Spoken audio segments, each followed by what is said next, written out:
Hey guys, welcome to my YouTube channel, or welcome back if you've been here before. My name's Liz and this is Let's Get Lizical, where we do everything card making. Today we're going to be working on my make for Inky and Scrappy's Get Creeping on Halloween challenge. And we're going to be using all Mama Elephant products today.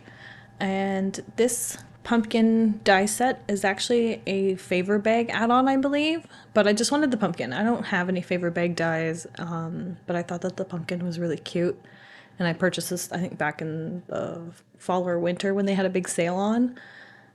So what I did was I cut all the pieces out in white so that I could color them myself instead of just cutting them out of colored cardstock. When you color them yourself, you get a little bit more dimension, and I just enjoy the coloring process. So right now I'm using alcohol markers to color these in, but you could definitely do ink blending instead, which I did think about, but ink blending's more messy to me. Sometimes I just don't want to do all the cleanup in between colors and whatnot, so I think that it's much easier to get more depth and dimension with the alcohol markers. You could even use pencil crayons if you wanted to.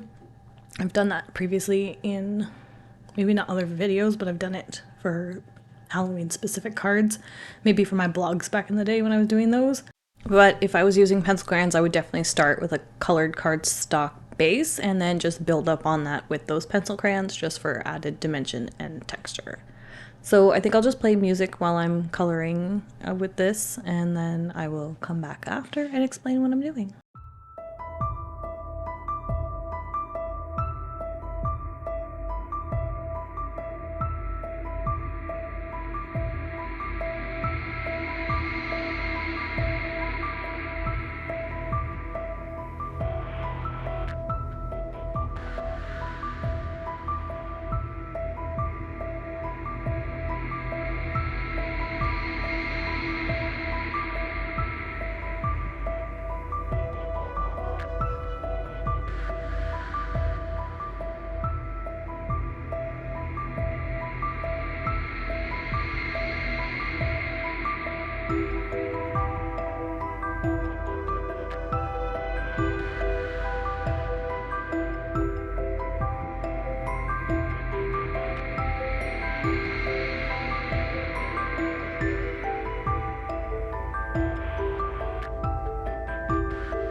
Okay, so now that the coloring's done, we're actually going to work on our own pattern paper background.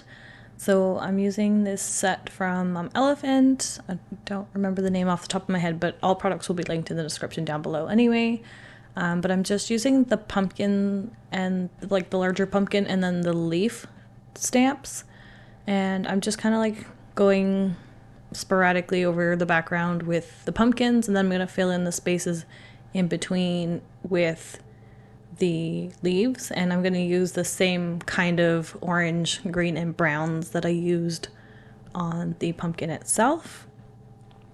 And I'm just gonna, tilt the pumpkins here and there so they're not all in the same direction. And I'm going to make sure that they're all upright. Sometimes I'll rotate the stamp so that they're every which way. But for this one, I just wanted to keep everything upright and simple. And you'll see that I end up just going back and adding some more leaves here and there once I add the pumpkin on, because a lot of this background will get covered up by that giant pumpkin die cut, which is fine. Like, you can probably even skip doing the middle. I just like doing the whole thing just in case, you want to, maybe you don't want the pumpkin in the center. Maybe you decide you want it off to the side or something, and then you would have to try to fill in that area. It's better just to like do the whole pattern, and if you have to cover it up, you have to cover it up, right? Like, you understand that sacrifice. And then if you wanted to, you could always like cut out a middle portion of it and save it for another card. If, you wanted to save that little bit that gets covered by the pumpkin, you could always cut a pumpkin shaped out of the background or something, or a slightly smaller circle. But I'm trimming my panel down just so I have a black border, and then I realized that my thicker black cardstock, which is like the 100-pound from Michael's Recollections, I use it for making photo albums and stuff usually, but I decided to use it for a card base today. But it's not 100% 8.5 by 11. It is very slightly smaller, which is a little annoying, but no one's going to notice that this card is not exactly 4 1/4 by 5.5, except me. So I just end up trimming that panel down just a little bit smaller, just so that it fit in there. And then I'm going to glue it down, and then I will assemble my pumpkin, which is super cute. Absolutely love this. It's adorable. It comes with a couple of different eye shapes, a couple of different mouth shapes, and you can kind of like mix and match them. It might be cute to have like one little winky eye, one open. It comes with like these, I don't know if these are supposed to be cheeks or other eye options, but I use them as cheeks. I haven't actually seen anybody use this in any videos or photos or anything, and the packaging didn't really show it either. So I'm just kind of like making it up as I go. But yeah, I just decided to use the little ovals for cheeks because that's what I'm assuming they're for. But you could definitely use them as eyes as well. And then I'm just going to tape the stem to it because the stem fits exactly at the top there. I guess you could tuck it behind a little bit if you wanted to glue it, but I ended up just taping it. And then I'm going to end up adding foam tape behind it just for dimension. And then I'm just going to glue on the stem, the leaves, everything pretty much gets glued down flat, and then the only dimension is going to be the entire pumpkin. You could definitely like double up on some of these die cuts just for more dimension. You could cut the face into the pumpkin just so it looks like, it goes in instead of like coming up a bit, and then maybe make it look like it's glowing on the inside or something. Maybe something I'll try in the future. We'll see. But yeah, I'm just using my Michael's 1/2 inch foam tape that's 1/16 inch in depth, because it adds just like a little bit of a lower profile than most other foam tapes. It's a little bit thicker than the Mama Elephant one, but not quite as thick as some of the others. And then the pumpkin will just kind of like sit in the middle of the card there. And I'll end up adding a bunch of white highlights with an acrylic pen. Again, this is the one I got from Temu because I filmed this a while ago, but I have the Posca markers now, so I will try using those in future videos just because it does look like they are definitely way better quality. And I got like 3 of them for $15 on Amazon. I'll link them down below as well. I just find that the acrylic markers are working better for me than the jelly roll pens that tend to sometimes clog.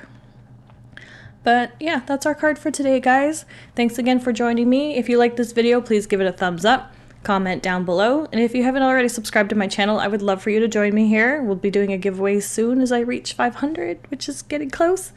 So yeah, hit that subscribe button and hit the notification bell so you don't miss any future content. Thanks again for joining me, guys. Bye.